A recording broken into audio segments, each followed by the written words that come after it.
Mitos Kedasi. Teman-teman pasti gak asing lagi dengan burung satu ini.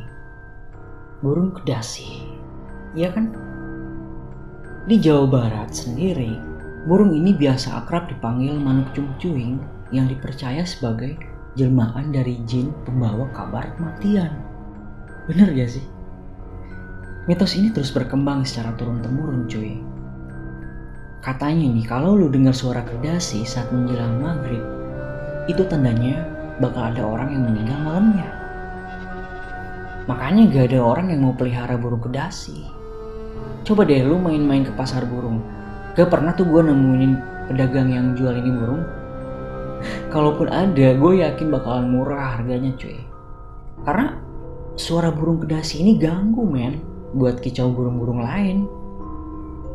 Nah, sosok burung ini mirip kayak burung curcuk, warnanya gelap, abu-abu kehitaman gitu. Dan burung ini sering pindah dari satu tempat ke tempat lain. Tapi nih, wujudnya susah dong buat dicari. Aneh kan? Jadi makin menguatkan kepercayaan orang-orang kalau burung kedasi ini adalah burung gaib. Konon, siapapun orang yang melihat sosok burung kedasi ini bakalan sial boy. Maybe ya. Orang boleh percaya, boleh enggak, silakan aja. Toh zaman sekarang ini mitos hanya bualan belaka, iya gak sih? Sisanya ya kalian tanggung sendiri deh akibatnya. Gue gak ikut-ikutan loh. Selain itu, burung kedasi juga dikenal sebagai media perantara para dukun. Buat nyantet orang gitu loh. Maybe ya. Kok bisa gitu kan? Katanya nih, buhul sihirnya itu diiketin ke kaki burung kedasi. Lalu kemudian dilepaskan di sekitaran rumah korban. Sebelumnya burung ini dibacain mantra dulu biar gak kelihatan gitu sama mata kita. Bahkan ada juga yang memasukkan sesuatu ke dalam perut burung kedasi. Jadi kalau lu nemuin bangkai kedasi, coba deh lu belek perutnya tuh ya. Lu belek terus. Kalau memang burung ini sengaja didatangkan oleh dukun atau tukang-tukang sihir untuk nyelakain orang, pasti di dalamnya tuh bersembunyi barang-barang aneh. Lu bakal nemuin deh benda-benda aneh, semacam paku, jarum, benang kusut atau apalah pokoknya. Benda itu sengaja disimpan di situ, cuy, biar susah buat dicari. Lu buktiin aja deh sendiri bener enggaknya. Jadi semacam kayak ilmu voodoo gitu kali ya. Konon, orang-orang yang terkena santet ini usianya tergantung seberapa lama burung ini hidup coy. Mereka sama-sama kesiksa. Perutnya tuh sama-sama kayak macam ditojosin paku atau ada barang gitu. Ngerasa gak enak dah di perutnya tuh. Gua heran nih, kok bisa ya si dukun masukin benda-benda ke perut burung gitu. Dibelek dulu gitu baru dimasukin, ya pasti mati lah. Gua rasa mati duluan tuh burung gitu sebelum dimasukin benda. Gua rasa ada ritualnya deh, nggak asal masukin gitu aja. Nah, sebagian orang tuh kenal santet ini, ada yang kenal dengan santet ini. Mereka tuh menyebutnya dengan kedis tadah asih. Salah satu ilmu hitam yang sudah ada sejak zaman nenek moyang kita anjay. Masih inget kan apa yang Ki Ageng utarakan di podcast gua kemarin? Bener gak sih peristiwa di kampung gua ini ada hubungannya dengan santet yang satu ini? Nah, sebelum gue memasuki ceritanya, gue mau kasih tahu dulu nih jadwal gue update video itu kapan aja sih. Oke, gue update tiap malam Rabu dan malam Jumat cuy. Catat ya. Di malam Rabu itu kumpulan cerita mistis kalian. Jadi buat kalian yang ingin kisahnya diceritakan di sini, kalian bisa kirimkan ke alamat email berikut. Dan untuk malam Jumat itu kumpulan kisah mistis yang menimpa di kampung gue. Ya salah satunya mitos kedasi ini cuy.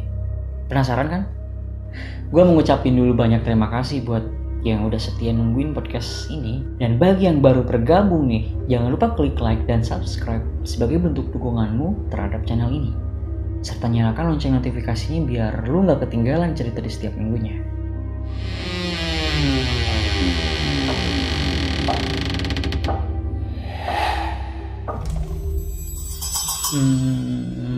Pos itu kan udah gak ada ya. Tapi nih penunggu di sana masih aja gangguin orang lewat cuy. Maunya apa sih? Udah dirubuhin, udah dicabut akar pohonnya. Bersih deh pokoknya, tapi nggak ngefek anjir. Ada mulu orang yang cerita kalau lewat situ, pasti saat lewat situ tuh ngelihat hantu. Gua rasa ada sesuatunya di situ. Emang dasar ya, jinnya aja kali yang suka iseng. Gua pernah tuh kejadian pas malam-malam lewat situ. Jadi ceritanya gini cuy. Dulu gue hampir tiap malam lewat situ tuh sendirian. Dan nah kan gue orangnya biasa begadang gitu sampai subuh, main game, nonton film lah, baca novel. Pas waktu itu gue kehabisan rokok.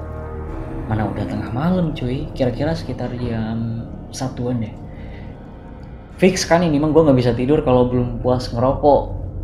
Mana warung yang dekat udah pada tutup anjir.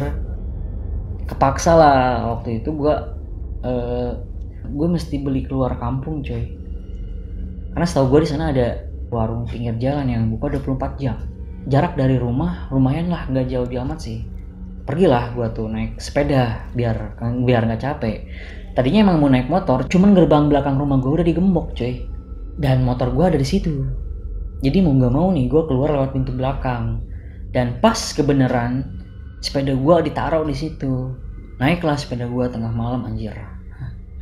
Pas lewat turunan yang dulunya ada pos itu, gue denger ada yang manggil. Kaget kan, gue nengok nggak ada siapa-siapa cuy. Merinding di situ, gue ngebut lewat tepi sungai. Sampai nggak berani tuh gue nengok ke belakang karena gue ngerasa ada yang ngikutin. Pokoknya sepanjang tepi sungai itu gue gak mau nengok kiri kanan apalagi ke belakang. Gue fokus ke depan, liatin jalan yang gelap, sepi, gak ada orang lewat lah pokoknya. Mungkin cuma gue doang kali yang berani lewat sini. Orang-orang mah gak ada boy yang berani lewat sini. Siang-siang juga gak ada, apalagi malam anjir. Gue bukan sosokan berani, tapi karena emang biasa lewat sini dan fine-fine aja. Baru kali ini nih gue digangguin. Sepanjang jalan itu sama-samar nih gue dengar suara ketawa nenek-nenek. Ngebut lah di situ gue. Ya namanya orang lagi ngebut kan boro-boro lihat lubang di jalan ya enggak. Terabas aja sampai-sampai sandal gue jatuh anjir, ketinggalan satu. Ya terpaksa gue berhenti sebentar. Otomatis lah gue lihat ke belakang nyariin sandal gitu kan niatnya. Tapi di situ nggak sengaja gue lihat dari kejauhan ada sosok nenek-nenek pakai kebaya terbang cuy nyamperin gue sambil ketawa-ketawa anjir. Begonya gue lari sambil dorong sepeda, nggak gue naikin di sepeda. Sampailah gue di warung itu dan nenek itu udah gak ada boy. Gue liat ke belakang udah gak ada. Yang jaga warungnya aja sampai nanya sama gue, lu lari kenapa lari-lari gitu. Ya gue jawab gak apa-apa mas, cuman kaget aja dengar suara-suara aneh tadi, gue gituin kan. Nah baliknya nih gue yang bingung, masa iya gue lewat situ lagi sendirian anjir. Gue coba telepon teman-teman rumah minta jemput tadinya ya, tapi nggak ada yang nyaut. Untungnya nih di sana gue ketemu sama salah satu teman gue, sebut aja Farhan. Dia baru balik kerja, gak sengaja lewat depan warung. Kesempatan lah gue balik lewat jalan itu bareng dia karena arah kita sama. Jalan itu memang satu-satunya akses tercepat ke kampung gue. Tapi gak tahu kenapa nih, perasaan makin gak enak saat lewat tepi sungai itu. Sepeda yang gue naikin kerasa berat banget gitu. Padahal gak bonceng siapa-siapa men. Makin deket ke arah yang dulunya ada pos, makin gak enak perasaan gue cuy. Dia bener aja udah mau dekat rumah, gue dengar suara burung pedasi anjir. Udah gak beres ini, gue buru-buru udah gue masukin sepeda ke dalam rumah, kunci pintu terus masuk kamar anjir. Niatnya mau langsung tidur tapi susah, kepikiran mulu setan yang ngejar-ngejar tadi. Tambah lagi dengar suara burung pedasi, makin gak enak lah. Tapi karena mungkin gue capek, ketiduran lah sebentar, kebangun lagi men. Karena gue dengar suara yang manggil nama Dasi. Entah nih, gak tahu halusinasi gue aja atau efek setengah sadar. Orang gue baru bangun banget gitu kan. Gue lihat sekitaran kamar gue itu di temboknya ada jejak kaki orang bro, sampai ke langit-langit juga anjir. Jejak kaki yang kelihatannya kayak yang baru injek tanah basah gimana gitu. Gak masuk akal kan. Gue pikir ada orang jahat masuk ke rumah anjir. Gue di situ nggak kepikiran sama hal-hal yang kayak gitu. Gue mikirnya ada orang gitu kan masuk ke kamar gue tanpa sepengetahuan gue. Ya gue bangkit dari kasur, terus gue lari ke kamar nyokap gue. Gue bangunin tuh bokap gue, pak buruan bangun pak. Siapa bangun, nanyain ada apa sih, kenapa sih. Nah di situ gue baru iya ya, mana mungkin ada orang iseng nempel-nempel jejak kaki sampai ke langit-langit kamar. Sedangkan gue tidur belum lama coy, baru berapa menit doang. Aneh kan. Bokap gue tuh nanya terus, kenapa sih malam-malam gini gitu kan gangguin orang tidur. Ya gue diem aja anjir, bingung gue ceritain gimana, ntar disangka halu lagi. Atau mungkin gue lagi mimpi doang kali. Tapi gue gak berani naik ke atas lagi anjir. Malam itu gue gak berani naik ke atas lagi. Nah kejadian itu yang menguatkan gue kalau benar di situ ada yang gak beres. Gue rasa ada yang gak beres. Bisa jadi benar apa yang diutarakan Ki Ageng kalau di situ tuh pernah ada orang yang taruh sesaji. Nah, sejak kejadian-kejadian mistis yang banyak menimpa warga, Ki Ageng mencari tahu detail lebih jauh apa yang sebenarnya terjadi di tempat itu. Bahkan sebelum rumah itu dibangun, cuy. Ia mencoba mengumpulkan informasi dari berbagai sumber sampai ke pemilik rumah. Setelah mendapatkan informasi yang cukup, Ki Ageng pun melakukan pengusiran jin. Dan benar aja nih, Ki Ageng nemuin buhul sihir yang tertanam di tanah bekas pos ronda.